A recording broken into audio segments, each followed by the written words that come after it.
Hi, everyone. So, today's talk is going to be about emotional eating because I have a lot of conversations with clients that talk about how they had a bad day or they were stressed about something and they just fell off the wagon and had to reach for chocolate, glass of wine, a carb, something that, or, chips, something that was going to help them cope with whatever stress, anxiety, depression they may be facing. And we are all during this time facing all three of those things, depending upon whether or not the pandemic is affecting you personally with regard to your family and loved ones. It might be affecting you because of your job. It might be affecting you because you're just isolated and alone and are missing and craving that interaction with other people. Whatever your reason is, the emotional eating piece is really something that so many of us, that's where we gravitate towards instead of doing things that really feed our soul. And so I know for myself that I've had I actually even said this week that I was struggling with insomnia because I have a lot of things going on, unfortunately, with regard to family, and it's just been very stressful for me. But rather than raid the pantry or go crazy with trying to eat something and feed my feelings, I have been that much more mindful of what I'm putting into my body.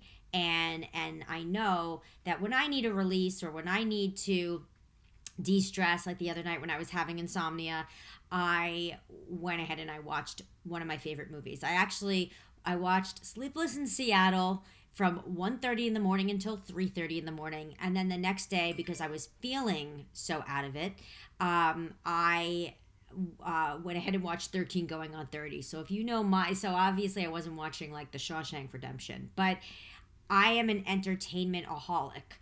And so I can get lost in my TV, my streaming. That's what I do, and I don't necessarily have to then add a snack along with it while I'm watching. And so there are no calories in watching Sleepless in Seattle. I can tell you that. And it actually made me feel a little bit better. But there may be other things that feed your soul. So you need to figure that out. If you have a pet, it is, I'm in the Northeast, so it's pretty cold. But if you feel like maybe you need a, breath of fresh air, take your dog out for a walk. If you haven't been reading that much lately, maybe it's time to crack open a book and start reading. Or maybe exercise is what you want to do. Maybe you want to take a yoga class. There's so many apps that you could do right from your phone.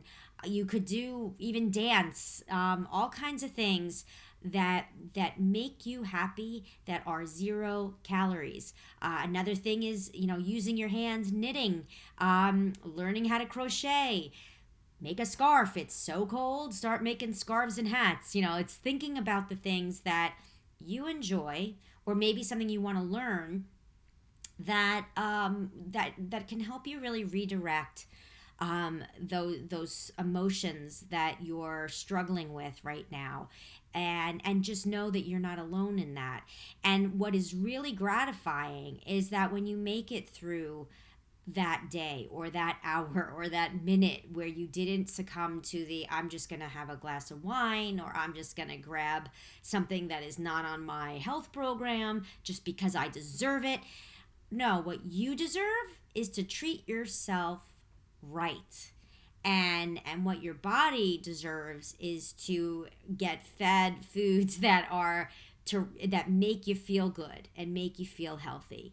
So just know that when you are, craving something or going for that emotional release by raiding your freezer and grabbing the Ben and Jerry's, that actually that's not what's best for you. It might be best for your brain, but it is not best for your whole overall self and your well-being. And these are the days where self-care is so important.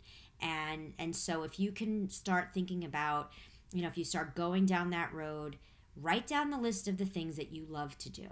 Write down the things that you love to, that make you happy, that might have made you happy as a child, and start doing them again. I mean, I'm alone now all the time. I used to love to sing. I always sang. And I am, and that's something that I need to do more of, not just singing in the shower. And I apologize for the interruption with the phone. But that is life when you're living and working from home during a pandemic. So, on that note, I hope you have a fantastic day, and don't feed your emotions with food. Fuel yourself with food and feed your emotions with things that are going to make you feel better and happier and more fulfilled. So, that's your motivation, your Wednesday motivation. Hope you have a wonderful day, and I'll be back again soon.